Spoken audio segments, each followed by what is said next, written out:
মাটি ও মানুষের সাথে যিনি কাজ করছেন এবং পিপুল ভোটে যিনি নির্বাচিত হয়েছেন, আমার স্নেহস্পদ ছোট ভাই মাহমুদুল হাসান দীপুর এখানে উপস্থিত রয়েছেন। আমাদের কেন্দ্রীয় উচ্চ বিদ্যালয়ের সুযোগ্য অভিভাবক সদস্য এবং বিশিষ্ট ব্যবসায়ী কেন্দ্রীয় সাধুসংঘ পাঠাগারের সম্মানিত সভাপতি এবং আমাদের সুযোগ্য মুখলেসুর রহমান মেম্বার, যিনি আমাদের অতি পরিচিত এবং আওয়ামী লীগ নেতা, সাবেক সভাপতি বাংলা ইউনিয়ন, এবং উপস্থিত সবাইকে সালাম এবং শ্রদ্ধা জানিয়েছি।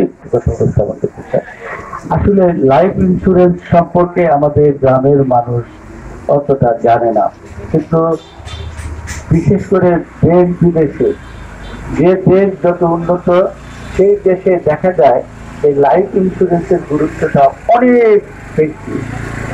আপনি পাশেই যান ভারতে, একটা সময় আপনি যাই করতে যাবেন সেখানে লাইফ ইন্স্যুরেন্সের করছেন এরকম একটা সার্টিফিকেট ছাড়া আপনি ওই ড্রাইভিং লাইসেন্স পর্যন্ত দেয় না।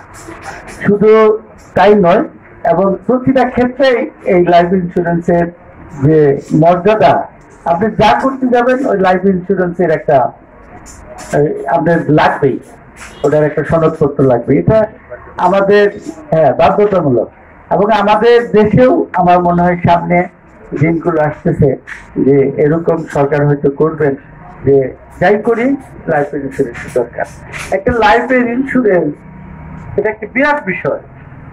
তা আমি আমার সন্তানের জন্য রেখে গেলাম, আমি মরে গেলাম, কিন্তু আমার একটা ইন্স্যুরেন্সের পরবর্তী প্রজন্মের যে যারা থাকবেন ভোগ করবেন তাদের একটা বিরাট একটা সুবিধা, এটা হওয়া উচিত আর মনে করি।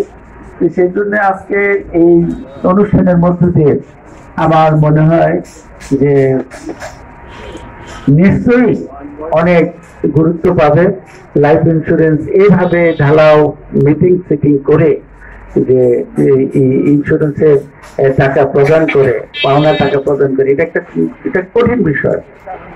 আমরা অভিনন্দন জানাই এই অনুষ্ঠানের জন্য, আমরা অভিবাদন জানাই।